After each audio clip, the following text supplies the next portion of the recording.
A dramatização que se segue é baseada no testemunho de vários visionários. E o que eles dizem em breve ocorrerá no planeta Terra.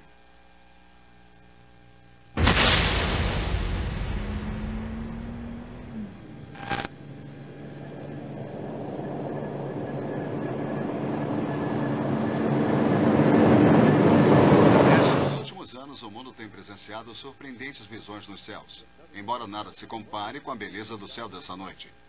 Testemunhos afirmam terem visto aparições que surgem dos céus. Filmagens e aparições de símbolos religiosos continuam a se acumular. Há informação de visitações ocorrendo em cidades e vilas ao redor do mundo.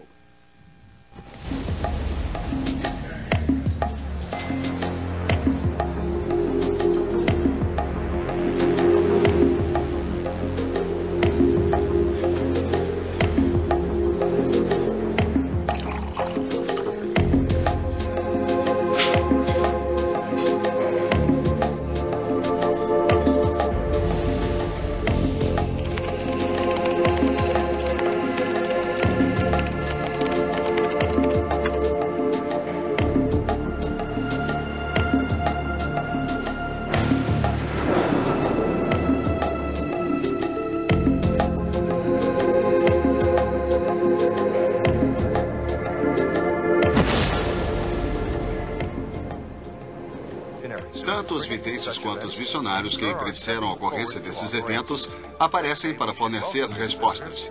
Dizem que devemos considerar os visitantes como benevolentes e que vieram para nos auxiliar a entrarmos numa nova era de paz e unidade global. Por mais estranho que pareça, até agora, os governos não ofereceram outra explicação. Fiquem ligados para uma entrevista com um homem que disse ter visto anjos de luz que os visitam desde 1995. Os supostos anjos predisseram a chegada dessa nova era.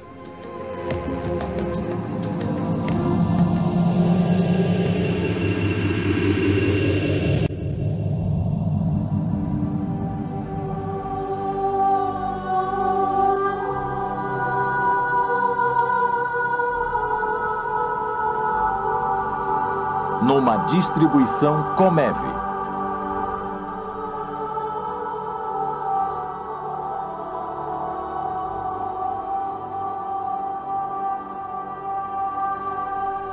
Mensagens dos Céus.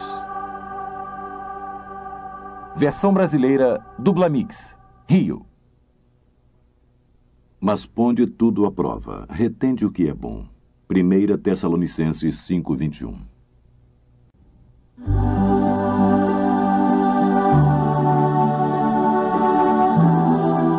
O reino paranormal e sobrenatural. Como uma pessoa comum deve reagir a supostas aparições que visitam a Terra? São inexplicáveis. Mesmo assim, milhões acreditam na possibilidade de que esteja acontecendo. Aparições recentes de Maria foram informadas em quase todas as nações habitadas. Seriam legítimos tais eventos? Deus estaria nos mandando um recado? Qualquer que for a sua resposta, uma coisa é certa. A aparição da Virgem Maria atrai milhões de pessoas de todos os cantos do mundo.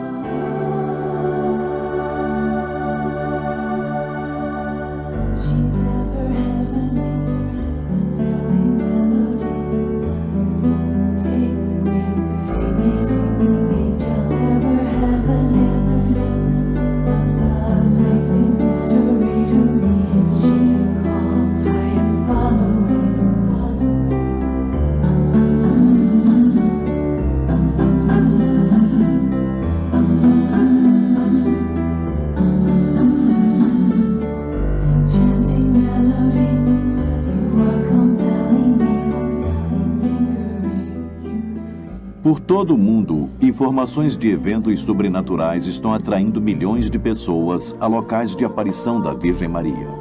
Milhares de videntes de todo tipo de origem descrevem uma bela mulher jovem que brilha com esplendor radiante. O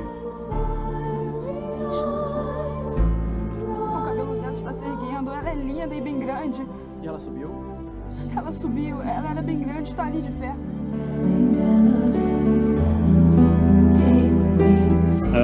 Foi uma visão incrível, paralisante demais. Uma coisa maravilhosa, sabe? Eu fiquei paralisada, eu não sabia o que pensar. Ela era incrível, parecia que tinha vindo de outro mundo. Havia uma luz enorme. Ela aparece como uma mulher viva, tridimensional e pulsante, envolta numa luz extraordinária. Os que a viram descrevem-na e admitem que a Rainha dos Céus transcende a descrição humana. Milhões acorrem para locais de aparições para encontrar a Sagrada Virgem Maria. Imagine que de 15 a 20 milhões de seguidores de Maria visitam um único santuário em Guadalupe, México, por ano. O santuário é dedicado a Nossa Senhora de Guadalupe, que apareceu em 1531 para Juan Diego. Muitos dos peregrinos afirmam que os milagres continuam a acontecer em Guadalupe hoje pela contínua presença de Maria. Na Bósnia, destruída pela guerra, uma estimativa de 30 milhões de peregrinos visitaram Medjugorje, desde o início de aparições da Virgem Maria em 1981. Além de 6 videntes que regularmente recebem mensagens da Virgem, milhares de peregrinos dizem terem tido sinais e sofrido milagres, curas, e afirmam terem ouvido a voz de Maria em Medjugorje.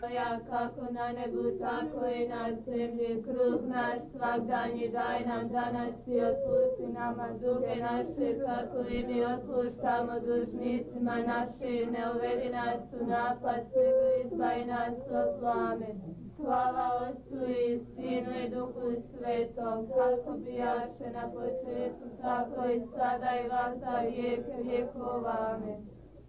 Em Conyers, Georgia, Nancy Fowler recebeu mais de 100 mil visitantes em sua fazenda num único dia. Os peregrinos vieram de toda parte, inclusive de longe, para ouvir a mais recente mensagem da Virgem. Peço que me ouçam. Que escutem o que tenho a dizer. E que confiem em mim. Que confiem em mim. Contem para os meus filhos que estão Contem a vivos. seus filhos. Muitos seguidores acreditam que a Mãe Abençoada esteja presente. Atualmente, ela tem aparecido centenas de vezes por todo o mundo. Há muita gente que vê. Nancy é um dos elos. O tempo se esgota e Nossa Senhora disse que vai aparecer em toda a parte. Com certeza está acontecendo alguma coisa. Os que acreditam agora têm prova e precisam convencer os outros. 2 cientistas da Colômbia vieram à fazenda ontem para estudar Fowler e disseram que ela realmente vê alguma coisa quando entra em transe. A atividade cerebral é igual a ter entrado em coma, mas ela fica acordada e reage a tudo. Conyers, na Geórgia, não é o único lugar. Há relatos de aparições em quase todos os estados da América. De Nova York à Califórnia, foram documentadas visitas de uma mulher sobrenatural que se identifica como Maria, mãe de Jesus. Mas o fenômeno não é só na América. Ela aparece em toda parte.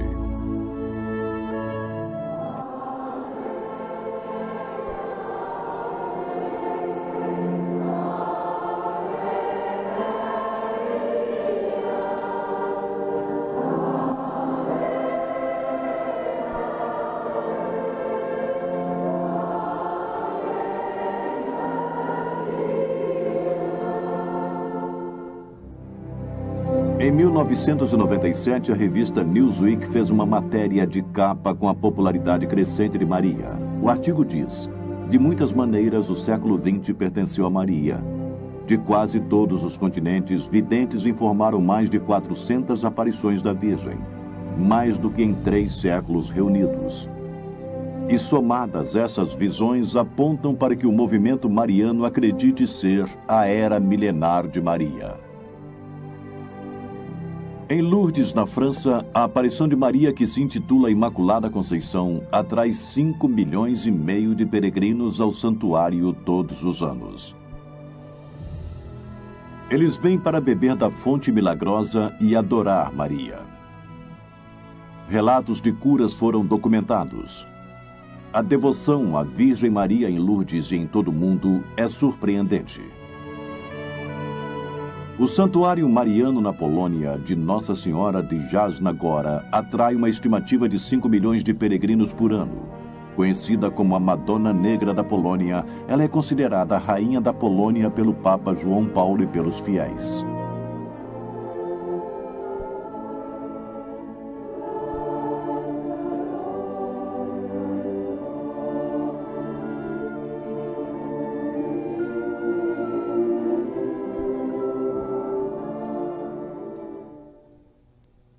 Rei Casimiro, o Grande, ele declarou Nossa Senhora da Polônia, algo em comum. O padre Simon Stefanowicz explica a importância e a presença de Maria em Jasnagora para o povo da Polônia. A devoção é bem forte e difundida. Há constantes revelações e aparições de Maria em resposta às orações e na fé em Deus e através dela, isso é certo.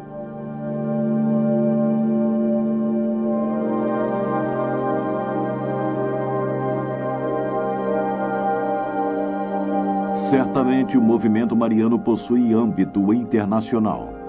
Em Knock, na Irlanda, uma única aparição atraiu milhares para orar e visitar o local de aparição. Este santuário de Maria foi visitado por 4 papas durante o século, inclusive pelo Papa João Paulo II, que fez uma peregrinação a Knock em 1979, e Madre Teresa, que visitou o local em 1993. Pesquisadores e especialistas dizem que as aparições ocorrem em todo o mundo. Nos últimos anos, estive em vários países pelo mundo e fiz algumas observações. As aparições de Maria têm ocorrido por quase todas as regiões. Uma das observações que fiz é que quando as aparições acontecem, há fenômenos sobrenaturais associados a elas, inclusive curas, sinais e milagres, como as pessoas os chamam. E não há qualquer dúvida quanto à sua credibilidade e de que estejam acontecendo. Sem dúvida, milhões de pessoas afirmam estar tendo visões de Maria. E eu acho interessante que nos últimos 150 anos a devoção de Maria tenha aumentado através da proclamação da Imaculada Conceição e da Assunção de Maria. E que mais orações estejam sendo dirigidas a ela. Por isso não me surpreendo com a ocorrência de aparições. A devoção de Maria se tornou mundial. Eu acho que irá se tornar maior ainda, não apenas na América do Norte, mas já está se tornando maior na América do Sul e na América Central, onde estive por diversas vezes e onde ela já é imensa. Se você não acredita em Maria, você é realmente banido. As aparições de Virgem Maria são sobrenaturais, não há dúvida. Começando por Medjugorje e se espalhando pela Croácia. As pessoas são devotas de Maria porque é um poder sobrenatural. Diferentemente de outras supostas atividades paranormais, as provas indicam que as aparições da Virgem Maria sejam de origem sobrenatural e que suas intenções sejam puras. Suas frequentes mensagens para que oremos, nos voltemos para Deus e trabalhemos para a paz indicam uma disposição benevolente. Não podemos também descartar os bons frutos atribuídos às suas aparições. Muitos indivíduos alegam que se aproximaram mais de Deus depois do encontro com a Virgem. Outros testemunham sinais e milagres como provas de que Deus enviou Maria nesses últimos tempos.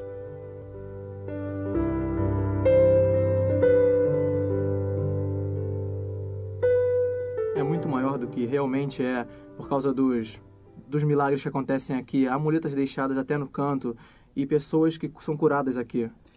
O óleo, como você pode ver, está nas mãos. Ele encharca, está cheio de óleo. Há recipientes e tudo aqui. Pode ver esse copo aqui, por exemplo. Agora ela está produzindo óleo. É, realmente é algo comum no Egito. Acontece muito. E estão acostumados. Por isso não é incomum. O incomum é ter acontecido aqui na América. As chances que as pessoas têm de ver um milagre aqui e acreditarem em alguma coisa que muita gente não acredita só de ouvir alguém contar. A senhora está me entendendo? Dizem que Deus age de forma misteriosa. Eu vi a Virgem, ela saiu das nuvens e eu vi a silhueta dela. Vi a Virgem Maria usando uma coroa de ouro. Maria transformou a prata em ouro. Era de prata pura. As contas e o crucifixo agora é de ouro. Eu toquei a cruz do lado de fora com o meu rosário e ele simplesmente se transformou em ouro. Não é ótimo? E o jovem silencioso cria um quadro após outro da Virgem Maria, juntamente com estatuetas com o líquido que sai dos olhos. O que acha que é no algodão? Lágrimas de Maria. As lágrimas de Maria. Você acredita que fisicamente seja isso mesmo? As lágrimas de Maria. É um milagre. Não acha que isso seja óleo aromático? Não. É impossível. O óleo que surge não pode ser aromático. Veja só. De onde vem? Não vem de outro lugar, vem dos olhos. Vai tirar uma foto de lá de trás, mas você chamou de óleo. É óleo. Eu quis dizer que é o óleo que unge os doentes. Além dos sinais sobrenaturais, numerosas curas genuínas foram registradas. David Parks se curou de um câncer terminal em peregrinação a Medjugorje.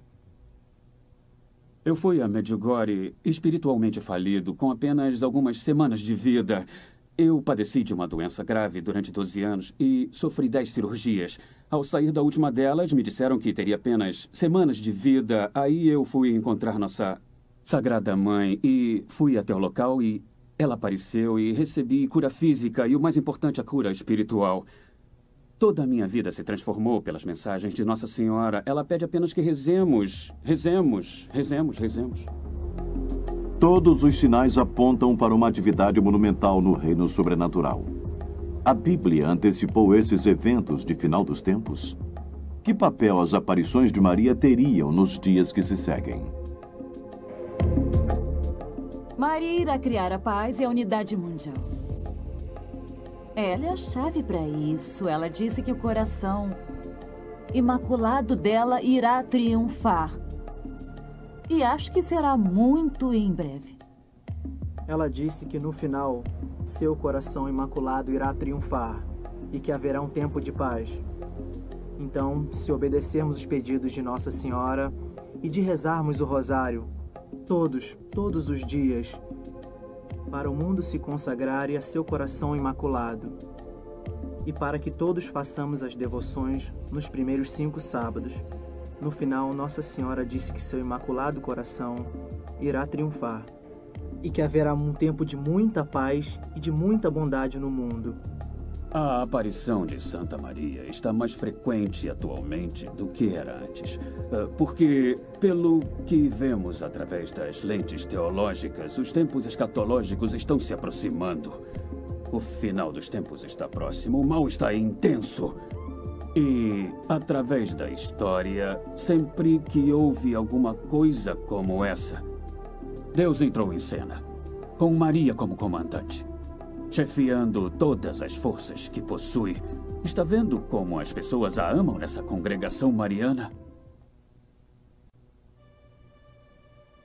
Esses eventos são realmente notáveis. Milhões de fiéis devotos de todo o mundo seguem e obedecem às aparições de Maria.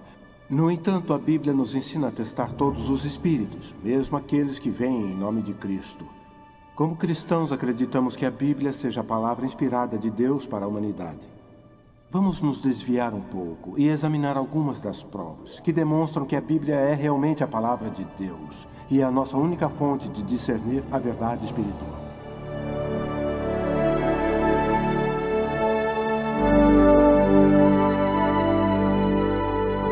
A soma da tua palavra é a verdade. Salmos 119 e 160. Eu creio que a Bíblia seja a palavra inspirada de Deus, em virtude da realização das profecias no Velho Testamento. Há mais de 300 previsões relativas ao Messias e sobre sua primeira vinda, que Jesus cumpriu ao vir para a Terra. Há muitas profecias que nós podemos examinar. A Bíblia diz que ele nasceria de uma virgem. Sabemos que isso aconteceu. A Bíblia também nos fala que ele nasceria em Belém, da Judéia. Isso aconteceu. Daniel, no capítulo 9, diz que ele, o Messias, teria que nascer antes da destruição do templo da cidade de Jerusalém em 70 DC, por Tito e pelo exército romano. E Jesus cumpriu essas profecias. O Salmo 22 graficamente descreve a morte cruel, a crucificação de Jesus Cristo. E esse salmo foi escrito 1000 anos antes que a crucificação fosse um método de punição usado pelos romanos.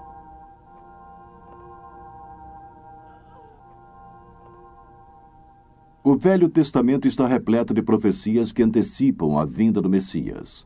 Por exemplo, Isaías 61 profetiza que o Messias iria pregar boas novas aos mansos e liberdade aos cativos. Deuteronômio 18:18 declara que o Messias seria um profeta. Zacarias escreveu essas palavras do Messias.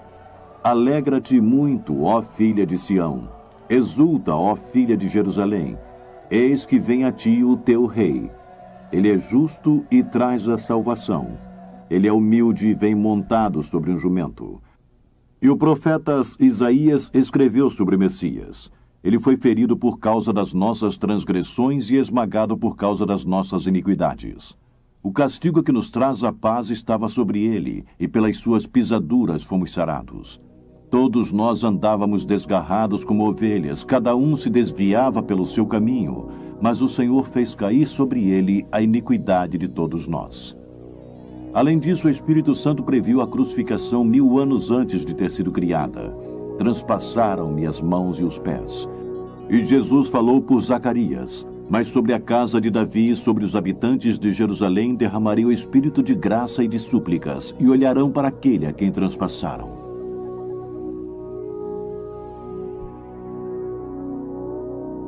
Quais são as chances de que Jesus tenha cumprido essas 300 profecias?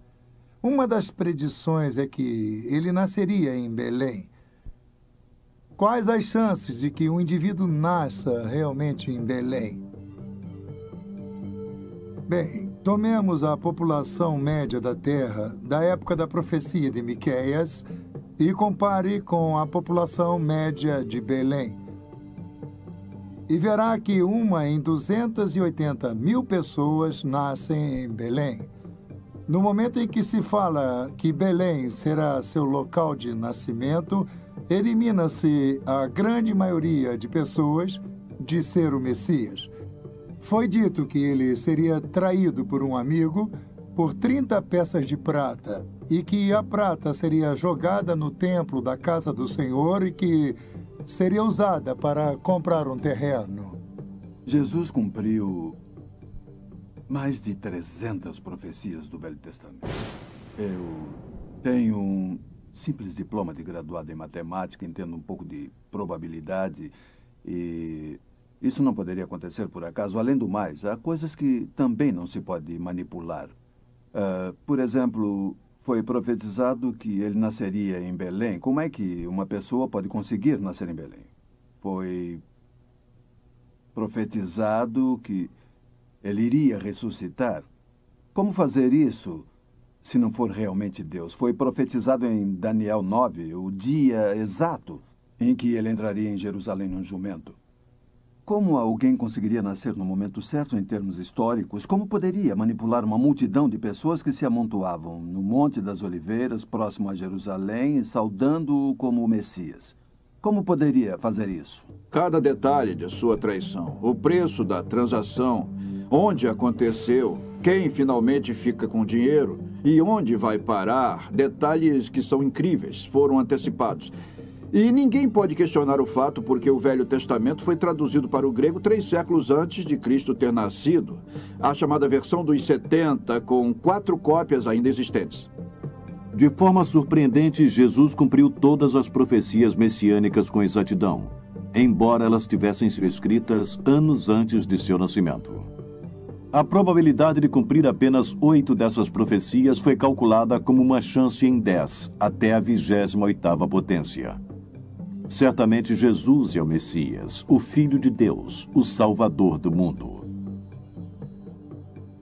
Quando Lucas escreveu para seu amigo Teófilo o livro conhecido como Atos dos Apóstolos, disse que Jesus se apresentou vivo depois da paixão e morte. Através de muitas provas infalíveis, houve muitas testemunhas da ressurreição de Jesus e, na verdade, Paulo nos conta que houve mais de 500 de uma só vez. O fundamento da cristandade é a ressurreição de Cristo. As provas de que Jesus tenha ressurgido dos mortos são surpreendentes. Primeiro, o Novo Testamento informa que centenas de testemunhas oculares viram a ressurreição de Jesus. Se eu lhes dissesse que John F. Kennedy foi assassinado em Dealey Plaza por arco e flecha, você por acaso acreditaria? É claro que não. Por quê? Porque entre nós houve testemunhas daquele fato. E quando Paulo escreveu sua primeira carta aos Coríntios, em sua plateia havia centenas de pessoas, porque mais de 500 irmãos testemunharam a volta do Senhor. Então, ele não criou isso do nada. As pessoas para as quais ele escreveu já sabiam do fato. Em segundo lugar, as autoridades romanas e judaicas jamais conseguiram obter o corpo de Cristo, embora tivessem guardado e lacrado o túmulo. Há duas grandes provas da ressurreição. A primeira é Roma, que, segundo o Evangelho, ficou emudecida. Apesar de ser um poder militar forte na Palestina na época, e se os discípulos tivessem roubado um corpo, poderiam ter feito com que a poderosa Roma surgisse com o corpo e não fizeram isso. O que me sugere que a ressurreição foi genuína. Se a ressurreição de Jesus não tivesse ocorrido, teria sido bem fácil provar o contrário. Mostrando o corpo de Jesus Cristo nunca foi encontrado. Em terceiro lugar, os apóstolos acovardados durante o julgamento e crucificação de Jesus tornaram-se testemunhas ousadas de sua ressurreição depois de terem visto o Senhor vivo após sua morte. Com relação aos discípulos, sua reação inicial foi de medo, de intimidação pelos judeus, mas depois da ressurreição houve grande ousadia e isso novamente me sugere que algo aconteceu para que houvesse uma mudança de atitude, que eles estivessem dispostos a morrer como resultado do evangelho que pregavam e que falava da vinda do Senhor Jesus. De repente, em poucas semanas, os homens saem pelo mundo para pregar um Cristo ressurgido. Fica evidente que a mudança de atitude sofrida tenha sido por causa de terem realmente visto Cristo vivo. Não há outra explicação lógica para o fato. E todos aqueles homens perderam suas vidas proclamando Cristo, sua crucificação e sua ressurreição dos mortos. Somente um deles chegou à idade madura, João. Fica evidente que as provas históricas e a vida dos apóstolos confirmam um Cristo ressuscitado. Além do mais, a morte e a ressurreição de Jesus modificaram o curso da história e reescreveram o tempo de antes de Cristo para depois de Cristo. Qualquer um que rejeite a ressurreição de Cristo ou a Bíblia como a palavra inspirada de Deus, estará rejeitando um fato provado de forma mais absoluta do que qualquer outro no mundo.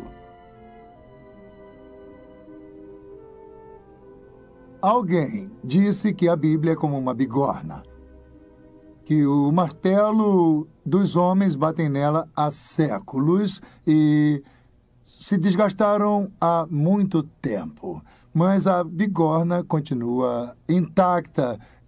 E a Bíblia é assim, a palavra de Deus. As pessoas a atacam há anos, mas ela está de pé.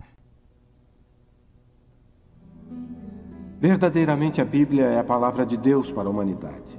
Em 2 Timóteo 3,16, toda a Escritura é divinamente inspirada e proveitosa para ensinar, para repreender, para corrigir, para instruir em justiça.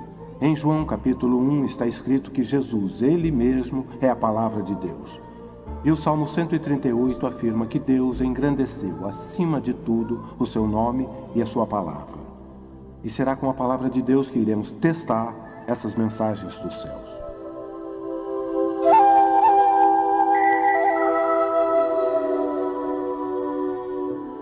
Os familiarizados com a palavra de Deus sabem que as aparições ocorreram durante templos bíblicos. Transes e aparições são bíblicas. Se nós observarmos na Bíblia, há exemplos em Atos 10 que diz que Pedro faz jejum e que também ora e que cai em transe. Nesse transe, um anjo aparece e, como resultado, ele traz o evangelho para os gentios através de Cornélio. E hoje há provas significativas de que as aparições estejam se manifestando. Por exemplo, o vídeo Aparições Marianas do século XX documenta videntes durante encontros com a aparição.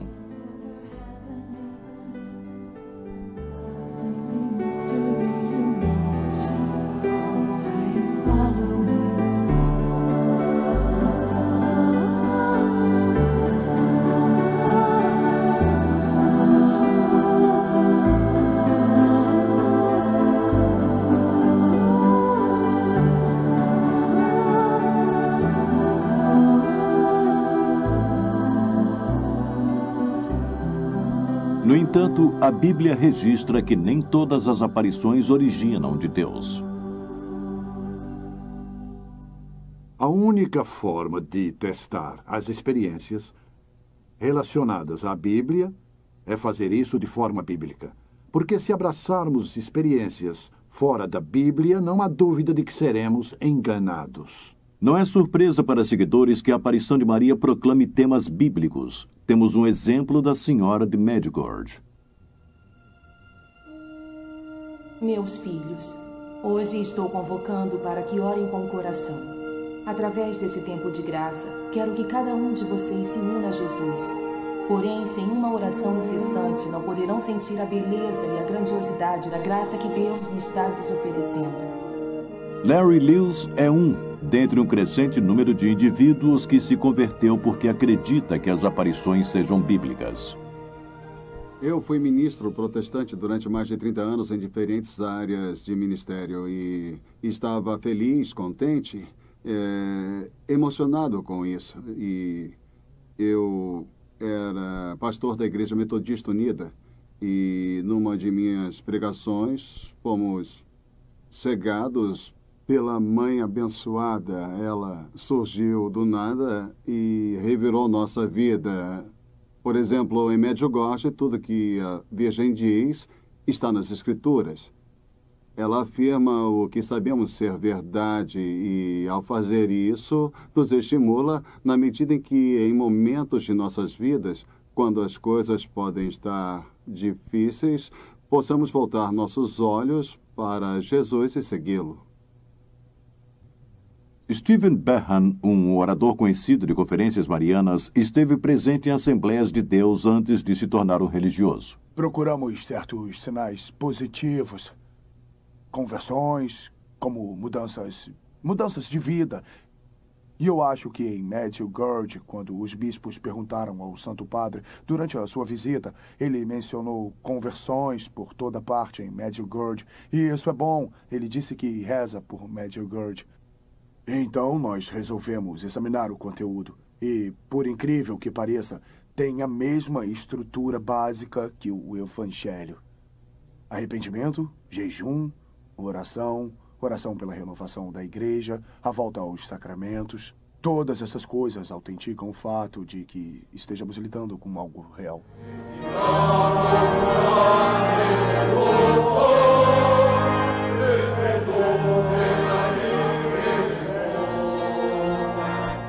Por esses e outros motivos, a Igreja Católica Romana aprovou várias aparições. Além disso, o Papa João Paulo foi chamado de o Papa Mariano. Ele acredita que a Virgem de Fátima tenha salvo sua vida e 2 vezes consagrou o mundo inteiro ao Imaculado Coração de Maria, atendendo ao pedido da aparição feita em Fátima. Além disso, o Papa escreveu surpreendentes palavras em seu livro Cruzando o Limiar da Esperança. Depois de minha escolha como Papa, me tornei mais envolvido nos problemas da Igreja Universal e passei a ter a convicção de que no nível universal, se a vitória vier, ela será trazida por Maria. Cristo irá conquistar através dela porque Ele quer que as vitórias da Igreja, tanto presente quanto futuras, estejam ligadas a ela. A devoção mariana do Papa é realmente surpreendente. Eu consideraria o Papa João Paulo II um Papa mariano, porque ele visitou todos os santuários de Maria no mundo nos seus primeiros anos de mandato, e ele os escolheu até Kinnock, na Irlanda, e disse ter alcançado o objetivo de sua peregrinação quando visitou o Santuário de Maria. Eu chamaria indubitavelmente o Papa João Paulo de Papa Mariano. Ele é amplamente conhecido em todo o mundo como sendo o Papa Mariano. E mais importante do que as convicções do Papa, dos numerosos milagres ou dos aparentes bons frutos, é o fato de que as aparições tenham, em certas ocasiões, estimulado a leitura da Palavra de Deus. Queridos filhos, hoje eu lhes peço para ler a Bíblia em suas casas todos os dias. Coloquem-na num lugar visível e sempre lembrem de lê-la e de orar.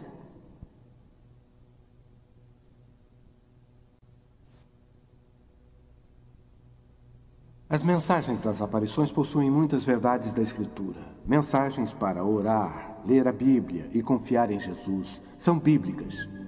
É possível que Deus tenha enviado a Sagrada Maria para nos acordar desse entorpecimento espiritual.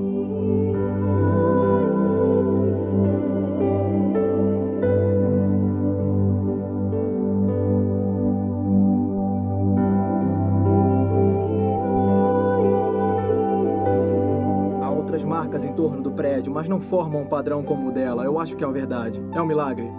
É a forma de Santa Maria chamar a atenção das pessoas. Apesar das evidências das aparições serem benevolentes, um grupo de cristãos se preocupa que o fenômeno venha a ser um grande engodo. As Escrituras nos advertem claramente que Satanás é um mestre do logro e que ele pode aparecer como um anjo de luz. E sabemos que a palavra de Deus é a luz. Por isso, Satanás pode realmente se manifestar na forma da verdade ou parecer ser a verdade e, apesar disso, nos enganar. Satanás é como um leão que ruge em busca daqueles que pode devorar. Ou, como disse Paulo, ele é o que faz planos para enganar o mundo inteiro. Ele é o Deus desse mundo que cega as mentes dos que não creem para que eles não possam ver a luz do glorioso Evangelho. Ele possui um plano mestre para enganar. Eu acho que devemos testar cada experiência através da palavra de Deus. Acho que está claro que, no caso de Pedro, que teve uma experiência maravilhosa na transfiguração de Cristo e, mesmo assim, em seu próprio apostolado, ele escreveu que temos uma palavra mais certa da profecia e se referia à palavra de Deus. Esse é o padrão pelo qual devemos julgar todas as coisas, sem nossa própria experiência pessoal, porque as experiências são bastante não confiáveis. Para testar criticamente essas manifestações, iremos examinar as mensagens que receberam a aprovação completa da Igreja. Ou aquelas mensagens que levam a insígnia do bispo católico local. E de Medjugorje, embora não formalmente aprovada, foi abertamente aceita por vários bispos, cardeais e pelo próprio Papa. As mensagens que se seguem representam mensagens comuns da aparição de Maria.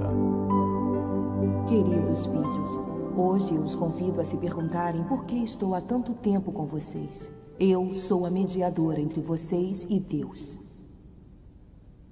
Não se deixem tomar pelo medo ou pelo esmorecimento.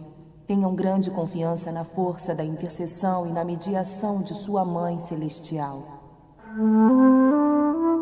Muitas aparições transmitem a mensagem de que Maria é a intercessora ou mediadora para a humanidade. Isso contraria a Escritura porque, no livro de Hebreus, capítulo 7, versículo 25, a Bíblia diz que Jesus Cristo vive para interceder pelos santos. E em 1 Timóteo e também em Hebreus, a Bíblia declara que há um Deus e um mediador entre Deus e os homens, e ele é Jesus Cristo. Para que alguém fosse o mediador entre Deus e o homem, ele teria que ser totalmente Deus e totalmente homem e não ter pecados. E Jesus Cristo é, de fato, totalmente Deus e totalmente homem. Meus filhos, eu sou a mãe dos bons conselhos, mediadora que tenta convencê-los a ouvir o chamado. Minha mensagem é de fé, de amor e de esperança. Mais do que tudo, ela traz a reconciliação entre os povos e as nações. É a única coisa que pode salvar esse século da guerra e da morte eterna. Jesus é a única forma, a única verdade, a única vida. Ele é o construtor de pontes entre Deus e o homem. Se você tentar pegar um desvio à esquerda ou à direita, jamais chegará lá. É apenas através de Jesus e ponto final. A Bíblia declara com clareza: há apenas um Deus e um mediador entre Deus e o homem, e é Jesus Cristo. A aparição não só proclama ser nossa mediadora e intercessora, mas também diz ser nossa advogada junto a Deus. O mundo se degenera de tal forma que foi necessário que o Pai e o Filho me enviassem ao mundo, para todos os povos, para ser advogada deles e para salvá-los. 1 João 1,2 nos diz que se qualquer homem pecar, temos um advogado junto ao Pai, Jesus Cristo, o justo. Apenas Cristo é justo e, portanto, Ele, com sua justiça, pode interceder e advogar pelos pecadores. Essas regras pertencem exclusivamente a Cristo e não podem, de forma alguma, ser atribuídas a Maria. Jesus Cristo é nosso advogado. Ele jamais sugeriu que alguém chegaria até ele através de Maria, não nessa terra e nem em outra. Isso não está declarado e, portanto, denigre Jesus Cristo, porque não podemos ir direto a ele. Ele é meu Salvador, é ele que me ama e disse que chegaremos ao Pai através dele. Então, onde entraria Maria? A Bíblia não diz isso. Além dessas alegações, a aparição diz que veio para salvar o mundo. Eu os conclamo a se abrirem totalmente através de mim, para que através de cada um de vocês eu possa ter a capacidade de converter e salvar o mundo. Eu apenas sou capaz de salvá-los das calamidades que virão. Aqueles que colocam a confiança em mim serão salvos. Minha filha, nessa hora eu sou a arca para todos os seus irmãos. Eu sou a arca da paz, eu sou a arca da salvação. A arca onde meus filhos devem entrar se quiserem viver no reino dos céus. Eu acho que é importante o que diz Mateus capítulo 1, quando o anjo aparece para José para anunciar o nascimento. Ele primeiro menciona Maria, que dará à luz a um filho. Esse é o papel dela, dar à luz a um filho. E depois ele diz a José o que deverá fazer, que deverá chamá-lo Jesus, porque ele salvará todos de seus pecados. Então, Maria devia dar à luz a um filho, José devia dar seu nome, mas Cristo é o Salvador. Ele irá salvar as pessoas de seus pecados, e é claro que Pedro afirma em sua primeira epístola que não somos redimidos através do ouro e da prata corruptíveis, mas com o sagrado sangue de Cristo, como o Cordeiro sem mancha nem pecados. Só há um Salvador dos homens. Cristo mesmo disse: o Filho do Homem veio para buscar e salvar aqueles que estejam perdidos.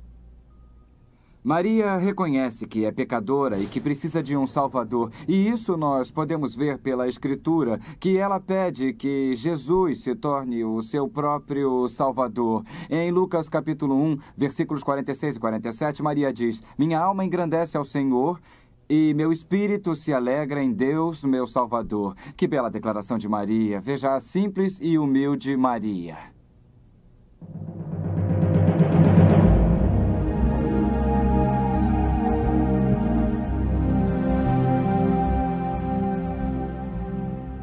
O apóstolo Pedro proclamou que Jesus é a pedra angular e em nenhum outro há salvação, porque debaixo do céu nenhum outro nome há dado entre os homens em que devamos ser salvos.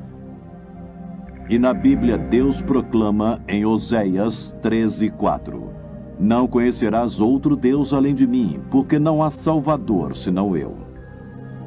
Além do mais, a aparição atribui a si outras características que apenas Deus possui. Por exemplo, ela diz ser onipresente.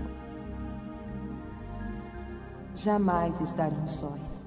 Meu coração imaculado irá ser seu refúgio e o caminho que os levarão a Deus. Em todos os momentos devem ser o que eu gostaria que fossem. Em cada momento devem fazer o que eu faria. Não tenham medo, porque sempre estarei perto de vocês. Não fiquem tristes.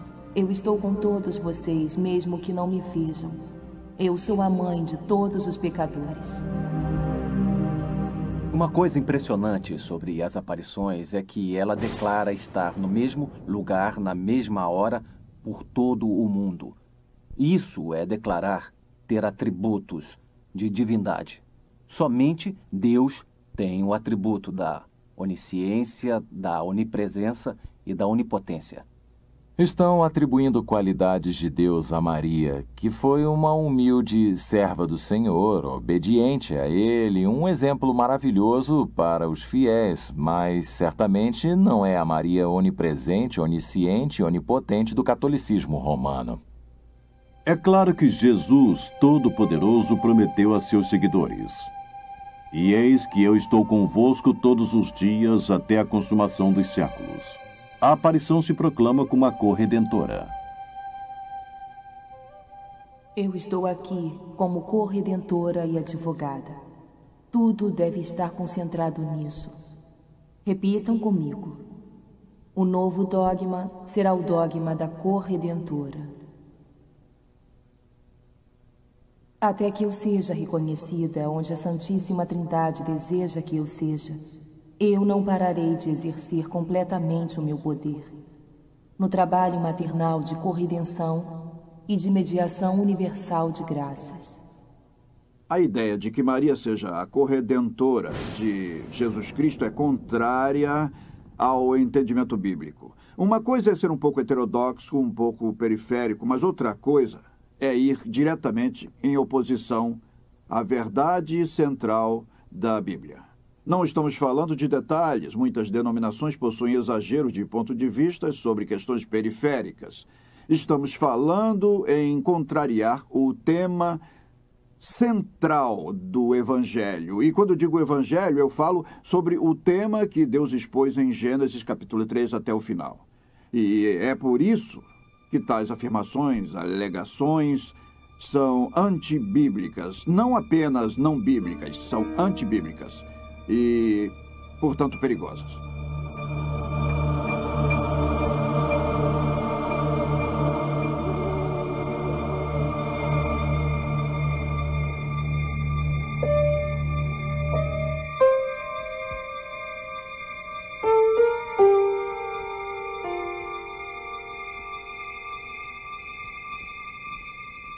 Em Apocalipse lemos sobre Jesus: "Digno és de tomar o livro e de abrir os seus selos, porque foste morto, e com o teu sangue compraste para Deus homens de toda tribo e língua e povo e nação."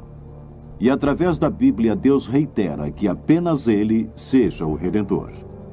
Quanto ao nosso Redentor, o Senhor dos Exércitos é o seu nome, o Santo de Israel. Além dessas asserções bíblicas, a aparição de Maria alega sofrer e até mesmo expiar os pecados.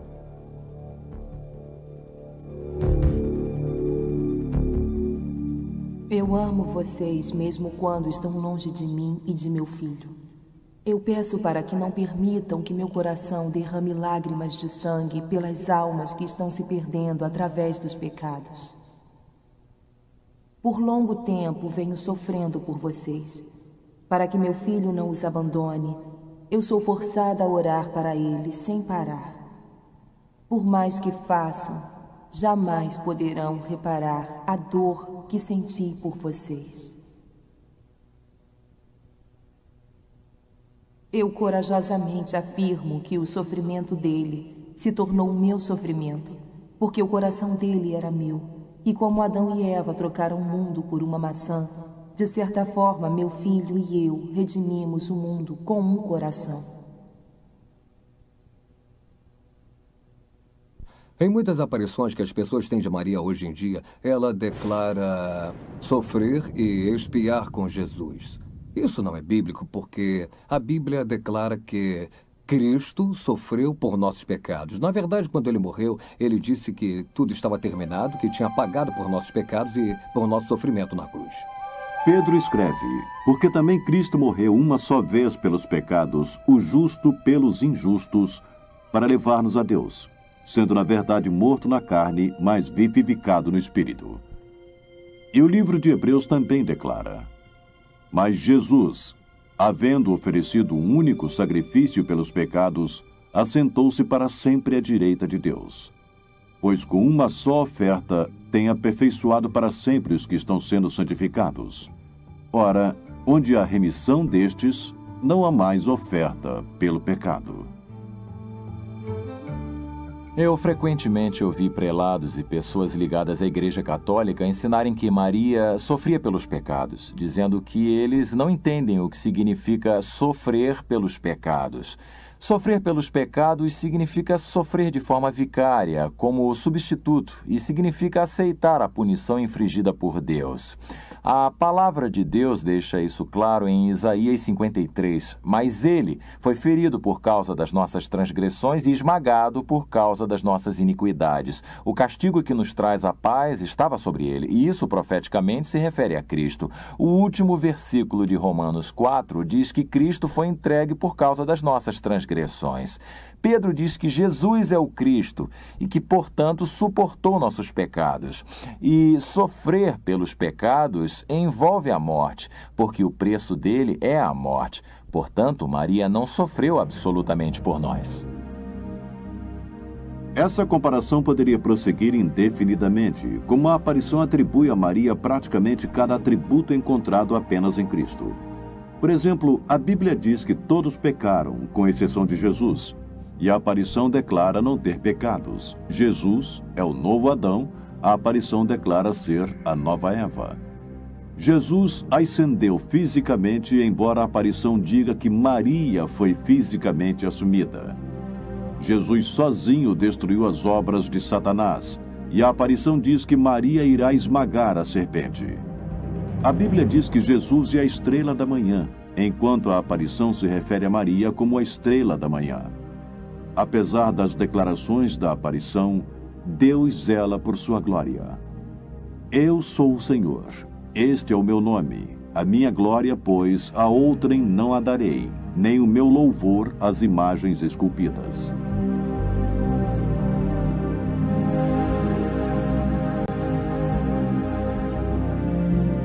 Examinamos apenas mensagens aprovadas pela Igreja e as de Medjugorje. E mesmo assim, elas claramente contrariam a Bíblia. Certamente a humilde serva do Senhor jamais chamaria atenção sobre si mesma. Nem a Virgem Maria iria contradizer a palavra de Deus. Se não é a Maria de Nazaré, como explicar esses acontecimentos? Quem ou o que estaria por trás dessas manifestações?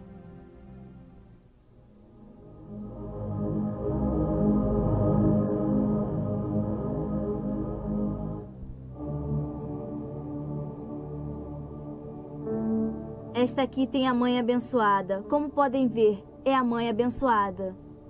Aqui, ó. Nós vimos o milagre do sol, vimos o sol girando e ficamos muito emocionadas. Eu vi a cruz bem no sol e depois eu vi o halo no meio do sol e depois eu vi um outro círculo. Algumas das mensagens das aparições são vergonhosamente não bíblicas. Eu sou quem está ligada à Santíssima Trindade. Eu sou a Virgem da Revelação. Mas Deus declara, eu sou o primeiro e eu sou o último, e fora de mim não há Deus. Meus filhos, eu sou a porta para o paraíso e o auxílio na terra. No Sermão da Montanha, o Senhor se referia à longa estrada que levaria à destruição, e muitos encontrariam aquele caminho. Mas depois ele fala sobre a estrada estreita, em suma, ele próprio, e que poucos a encontrariam. Portanto, nessa estrada estreita só há um caminho para Deus. E Jesus disse, eu sou a porta, e certamente quem por mim entrar será salvo. Só há um caminho para o céu, e através do Cristo crucificado. Há muitos outros problemas. Por exemplo, a aparição ordena que seus seguidores venerem suas imagens. Como mãe, eu quero lhes dizer que estou aqui com vocês, representada pela imagem que aqui está. Cada uma de minhas imagens é sinal de minha presença e os lembrará de sua Mãe Celestial. Portanto, devem ser honradas e colocadas em local de grande veneração. Devem olhar com amor para cada imagem de sua Mãe Celestial. Isso contrasta com a ordem do Senhor fornecida no Deuteronômio. Guardai, pois, com diligência as vossas almas, porque não vistes forma alguma no dia em que o Senhor vosso Deus, em Horebe, falou convosco no meio do fogo. Para que não vos corrompais, fazendo para vós alguma imagem esculpida na forma de qualquer figura, semelhança de homem ou de mulher. A aparição também pediu que fossem construídos santuários para sua homenagem em todo o mundo. Eu ardentemente desejo um templo construído para mim aqui. onde eu possa aparecer e demonstrar todo o meu amor, compaixão, auxílio e proteção. Eu sou sua mãe misericordiosa. A maioria das aparições pede que se construam santuários, e milhares deles foram construídos por todo o mundo. E as pessoas vão lá se ajoelhar perante a Maria. Eu os vejo ajoelhando, andando de joelhos em Fátima e outros lugares. E eles fazem isso por penitência, tentando obter a graça de Maria. Não é preciso fazer isso. Além do mais, não precisamos dos favores de Maria. Precisamos da redenção de Cristo, de sua graça e misericórdia. Eles nos vêm de graça, não por obras, senão não seriam graças. Portanto, não se pode obtê-las. E jamais, na Bíblia, ninguém se prostrou diante de Maria, mesmo quando ela estava dando à luz a Jesus Cristo. Quando diz que eles o adoraram, eles não se curvaram diante de Maria ou de José. Quando as aparições apontam para Maria e pedem que as pessoas lhe façam grande reverência, que a honrem com santuários e outras coisas, isso vai de encontro à Escritura, pois Jesus nos disse que o Espírito Santo nos levaria a adorar Jesus e apenas a Ele. As aparições que ainda hoje existem não são de Maria da Bíblia, porque as aparições chamam a atenção sobre si mesmo. E a Maria da Bíblia apontava para Jesus Cristo.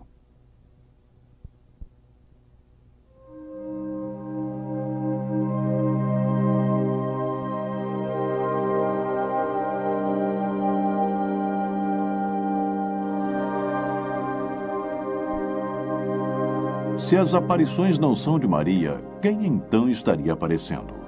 Ironicamente, a própria aparição nos dá a resposta. Eu sou Maria, a rainha dos céus e dos anjos. Ela é sem dúvida a rainha dos céus, ela é a mãe de Deus. É a nossa mãe. Não há outra mulher nesse mundo que possa se comparar à nossa mãe abençoada. Frequentemente surgem dizendo ser a rainha dos céus. É interessante à luz da Escritura, porque no Velho Testamento, Jeremias fala sobre a rainha dos céus como uma abominação diante de Deus. Repetidamente no livro de Jeremias, Deus identifica a rainha dos céus como uma deusa pagã e reprime seu povo de segui-la. Meu povo apanha lenha, os pais acendem o fogo e as mulheres amassam a farinha para fazerem bolos à rainha do céu e oferecem libações a outros deuses a fim de me provocarem a ira. Portanto, assim diz o Senhor Deus, eis que a minha ira e o meu furor se derramarão sobre este lugar. Jeremias 7, 18, 20. Sempre que eu ouço o título Rainha dos Céus, lembro da profecia do livro de Jeremias, quando Deus, Jeová, proíbe as pessoas de oferecerem sacrifícios à Rainha dos Céus e que isso era contra a sua vontade. E que ele fica irado porque ele é um ciumento, um Deus zeloso e que não dá a sua glória para ninguém. A única referência à Rainha dos Céus na Bíblia é de uma divindade mulher que foi condenada por Deus nos capítulos 7 e 44 de Jeremias, no Velho Testamento. E acho que esse título ser dado a Maria da Bíblia é extremamente ofensivo.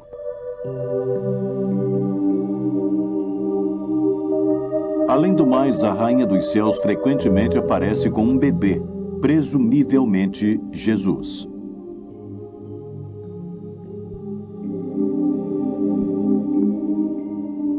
Queridos filhos, estou com meu filho nos braços. Eu quero lhe pedir que seja luz para todos nos anos que virão. Quero lhe invocar novamente para viver minhas mensagens. Às vezes, nessas aparições, Maria surge segurando um bebê, Jesus vivo. E, novamente, eu diria que isso é uma artimanha do inimigo. Porque Jesus, como sabemos, foi crucificado como homem e não irá voltar então como um bebê. A Bíblia diz claramente que ele irá voltar como homem para salvar este mundo. Novamente, isso evidencia as pessoas que buscam a verdade que essas visões ou aparições não são de Deus. Pedro escreve, pela ressurreição de Jesus Cristo, que está à destra de Deus, tendo subido ao céu, havendo-se-lhe sujeitado os anjos e as autoridades e a potestades. Se Jesus está em seu corpo glorificado, reinando nos céus, então a rainha dos céus deve estar apresentando um falso Cristo.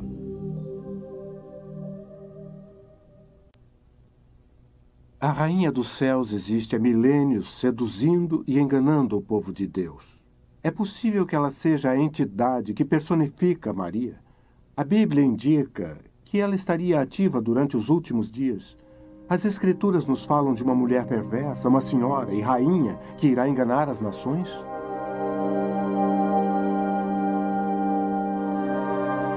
No livro do Apocalipse, há o relato de uma rainha que irá influenciar o mundo. Vem, mostrar-te-ei a condenação da grande prostituta que está assentada sobre muitas águas. As águas que viste, onde se assenta a prostituta, são povos, multidões, nações e línguas. Sai dela, povo meu, para que não sejas participante dos 7 pecados, pois que ela diz em seu coração, estou assentada como rainha. No livro do Apocalipse, o último livro da Bíblia, João revela parte de sua visão, que nos últimos dias haverá uma mulher malvada que fará parte de um logro que enganará todo o mundo. E há referência de que a mulher seja uma rainha.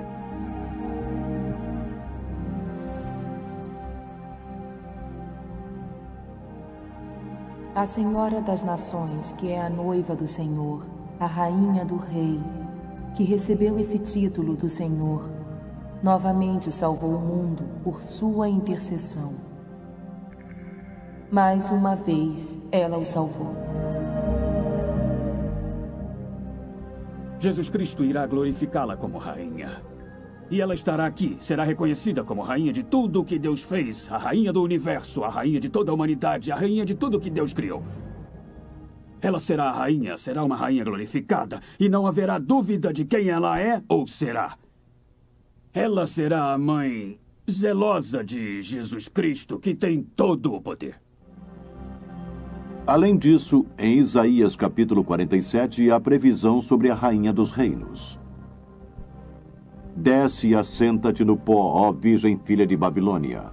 Assenta-te no chão sem trono, porque não serás chamada mais a senhora de reinos. Mas ambas estas coisas virão sobre ti num momento, no mesmo dia, perda de filhos e viuvez. Em toda a sua plenitude virão sobre ti, apesar da multidão das tuas feitiçarias.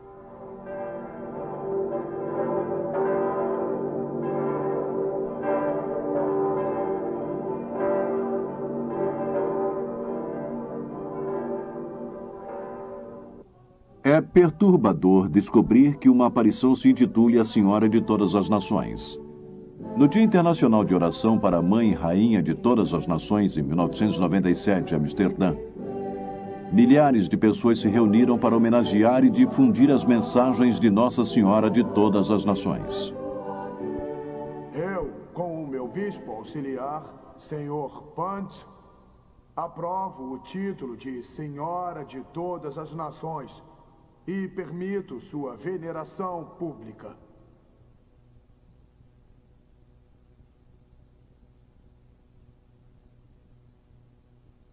Maria prometeu em Fátima que seu coração imaculado iria triunfar. Esse triunfo não será obtido com armas nucleares, mas através do simples coração daqueles que sofrem e são perseguidos, dos que se dedicaram integralmente a Maria, a corredentora, sob o título de Senhora e Mãe de Todas as Nações. Maria nos mostra em Amsterdã que há uma forma para a unidade e paz na Igreja, e que através da Igreja para o mundo. Por mais surpreendentes que sejam tais afirmações, o desejo das aparições em ser declarada corredentora em breve deve ser satisfeito. Quando o dogma, o último dogma da história mariana, for proclamado, a Senhora de Todas as Nações dará a paz, a verdadeira paz ao mundo. As nações, no entanto, devem rezar minha oração junto com a Igreja. Elas devem saber que a Senhora de todas as nações veio como corredentora, mediadora e advogada. Que assim seja.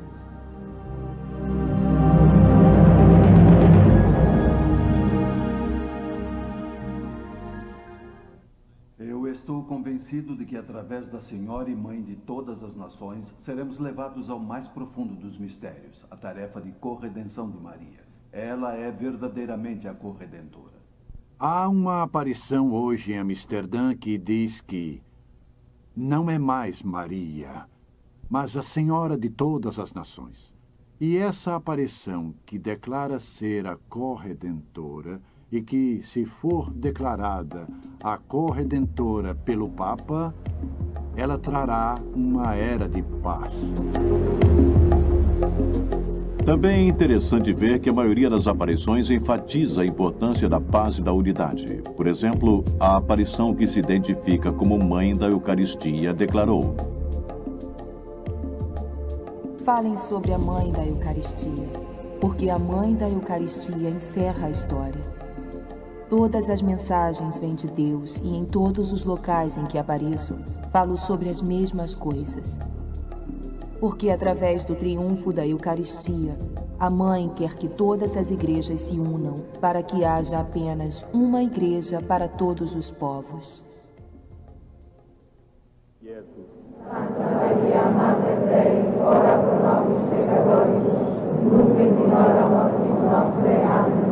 Ave Maria. Além disso, em 8 de outubro de 2000, o Papa João Paulo e 1.500 bispos, o maior grupo desde a reunião Vaticano II, confiaram à humanidade o terceiro milênio a Nossa Senhora de Fátima, uma aparição que promete triunfar e conseguir a paz mundial.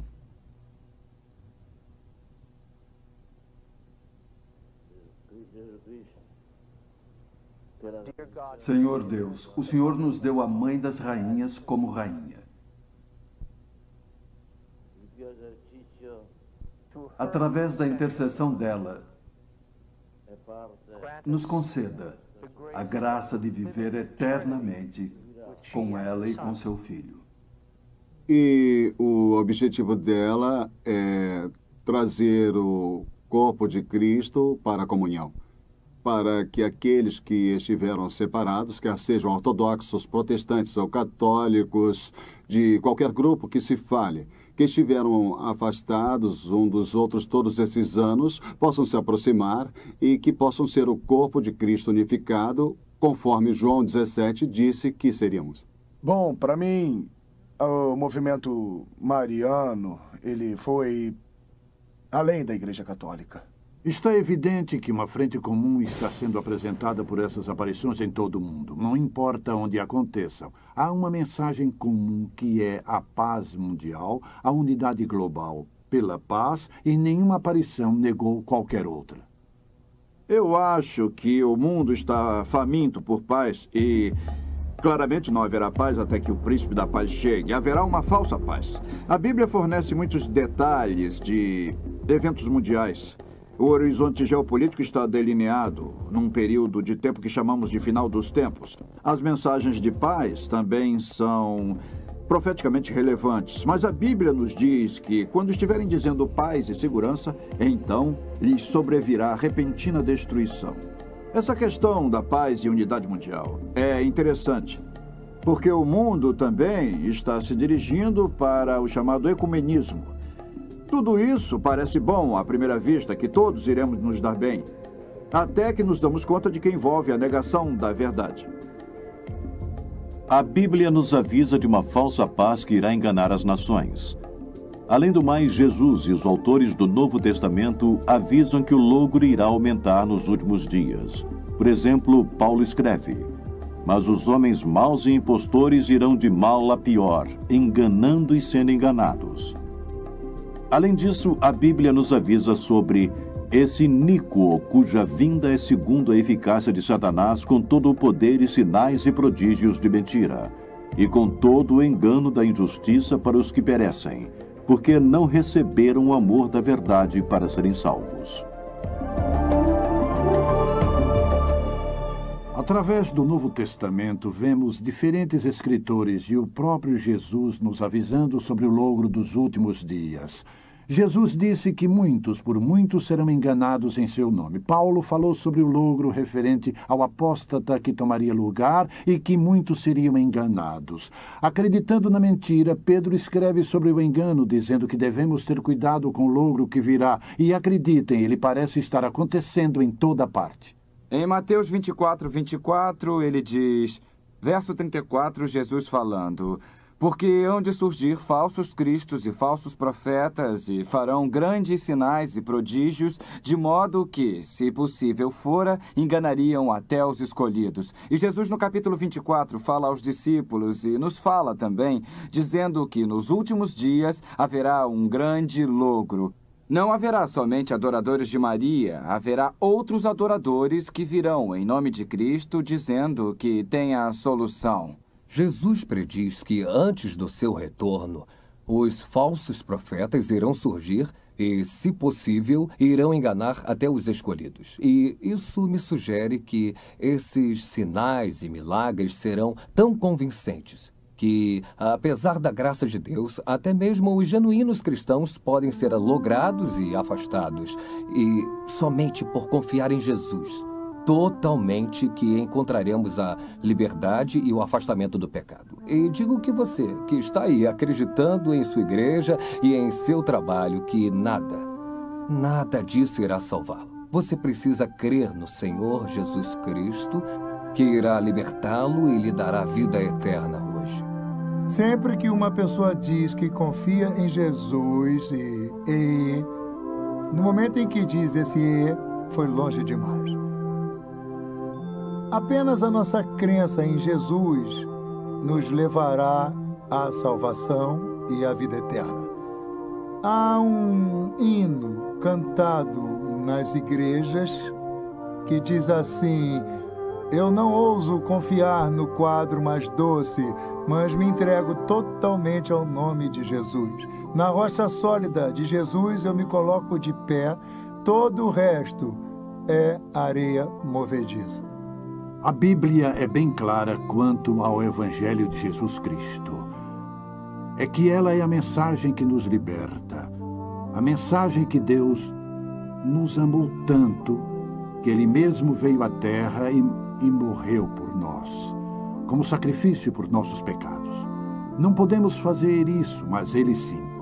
E por causa de seu sacrifício, e por ser quem é e fazer o que fez, quando reconhecemos o que fizemos e quem somos, e pedimos a Ele para perdoar nossos pecados, a Bíblia diz que podemos ter um relacionamento com Ele, o Criador do Universo, e que tal relacionamento irá ser eterno. Jesus é o Criador, o Redentor. Somente há um Redentor, e o nome dele é Jesus Cristo.